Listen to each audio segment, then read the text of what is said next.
Section 10.3 Mesh Analysis.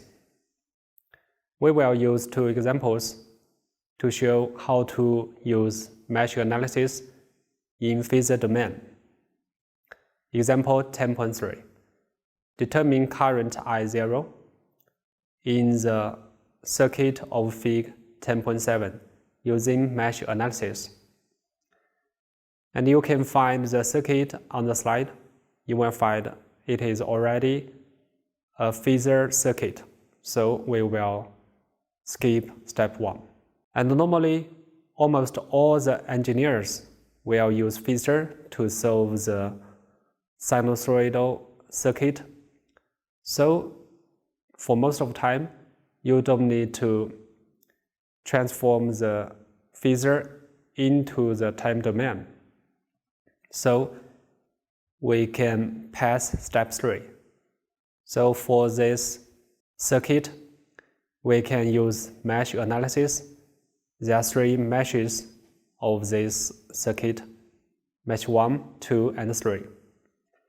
And for the mesh 1, we get the equation like this: 8 plus J10 minus J2 multiplied by I1 minus J2 multiplied by I2 minus J10 multiplied by I3 equals 0. For the second mesh, the equation is like this: 4 minus J2 minus J2 multiplied by I2 minus negative J2 multiplied by I1 minus negative J2 multiplied by I3 plus 20 angle 90 degree equals 0. For the mesh 3, it could be very easy because there is a current source inside. So I3 equals 5, where 5 is the current of the current source. So now we have 3 equations and there are 3 variables, so we can solve the equations. Finally, we get I2 equals 6.12 angle minus 35.22 degree amperes. So I0 equals minus I2 equals 2.12 angle 144.78 degree amperes. Okay, now example 10.4. Solve for V0 in the circuit of Fig 10.9 using mesh analysis. You can find the original circuit on the top of the slide, and this circuit is already transformed into phasor domain. However, there is a current source which belongs to 2 meshes. So we are going to use the super mesh.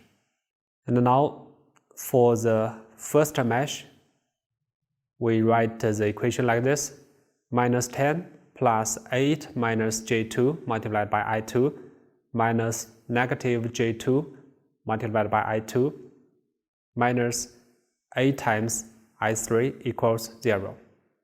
For the mesh 2, there is a current source inside, so I2 equals minus 3, where 3 amperes are the current of the current source.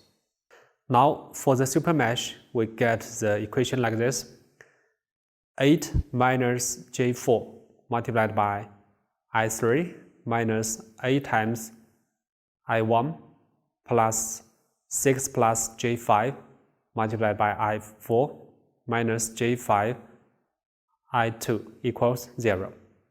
And then the last equation is like this: I4 equals I3 plus 4. And now we have 4 equations and there are 4 variables, so we can solve the equations. And we get I1 equals 3.618 angle 274.5 degree amperes. And then we can calculate the voltage V0.